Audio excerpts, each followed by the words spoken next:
Book of genesis उत्पत्ति Bible का पहला किताब है। इसे मेनली दो पार्ट्स में डिवाइड करके समझ सकते हैं।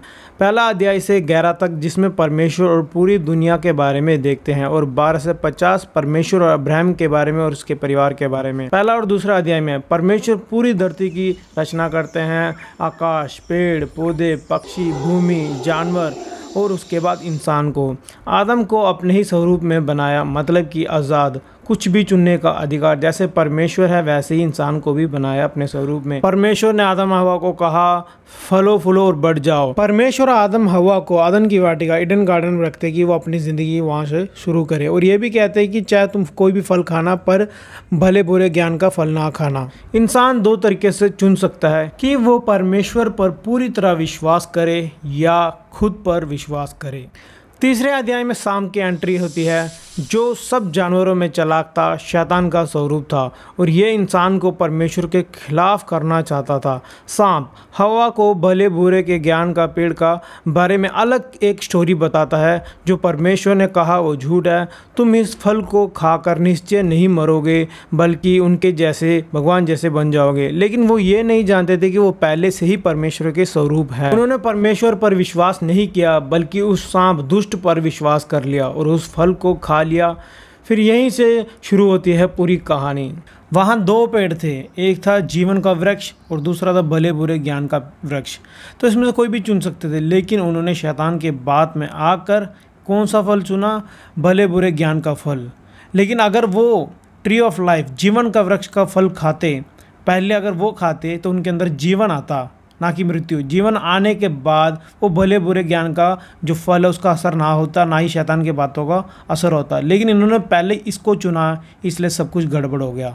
उस फल को खाने के बाद वो अपने नंगेपन को महसूस करते हैं और उन्हें शर्म आती है। अब वो एक दूसरे पर विश्वास नहीं कर सकते। उस फल को खाने से उनका आत्मिक जीवन जो था वो मर गया, जो परमेश्वर के साथ रिश्ता था वो टूट गया। सांप यहाँ जी जाता है, लेकिन परमेश्वर उसे शापित कर देते हैं और कहते हैं जीवन भर तू इस मिट्टी को चाटता रहेगा। स्त्री के वंश से एक आएगा, तेरे सर को कुचलेगा और तू उसके एड़ी को ढसेगा। एक कुर्बानी की जीत है ये। यही है परमेश्वर का अनुग्रह। इंसान ने विद्रोह किया, लेकिन परमेश्वर ने क्या किया? उनको वादा दिया एक दिन मुक्ति आएगी, लेकिन उनको सज़ा ज़रूर मिलेगा। जैसे कि उन्हें पसीना बहाकर ही अब से खाना पीना पड़ेगा और जीना पड़ेगा, दर्द गम सब कुछ मिलेगा, और उसके बाद मिट्टी में ही मिल जाएंगे इंसान। उत्पत्ति अध्याय 1 से 3 में यही देखते हैं कि किस तरह परमेश्वर और इंसान अलग हुए, और इसके बाद आबेल और कैन की स्टोरी देखते हैं, जो दुनिया के पहले भाई थे। कैन आबेल से जलता था और उसे मार डालता है। कैन उसके बाद शहर बनाता है जहाँ झगड़ा और अत्याचार होता है। कैन के कई सारे बच्चे हुए, उसमें से एक का नाम था लेमेक। लेमेक पहला इंसान था जिसकी एक से ज़्यादा बीवियाँ थी, और उसके बाद गाना गाता है कि कैसे वो लोगों को घायल करता है। इसके बाद हम अजीब बात देखते हैं कि परमेश्वर के पुत्रों ने सुंदर स्त्रियों से शादी की। ये या तो स्वर्गदूत है या फिर उस वक्त के राजा हैं जो अपने आप को परमेश्वर के पुत्र कहलाते थे, और उनके बच्चे शूरवीर और बहुत ताकतवर थे जो अत्याचार और जुल्म करते थे, जिसके कारण परमेश्वर बहुत दुखी हुए कि इंसान की बुराई बढ़ गई है, इस पृथ्वी को नष्ट कर दिया है। और उसके बाद परमेश्वर सारे इंसान को बाढ़ से मिटा देते हैं, पर एक व्यक्ति को बचाते हैं, नूह, जो निर्दोष होता है। नूह और उसके परिवार और जानवरों की एक एक जोड़ी को बचा लेते हैं। परमेश्वर फिर से दुनिया की शुरुआत करते हैं एक आशीर्वाद के साथ, लेकिन इंसान फिर से वही गलती करता है। नूह अपने दाग की बारी में जाकर वाइन दारू पीता है और नशे में नंगा हो जाता है, और उसका बेटा हाम आकर देखता है और सबको बता देता है, जिससे वो श्रापित हो जाता है।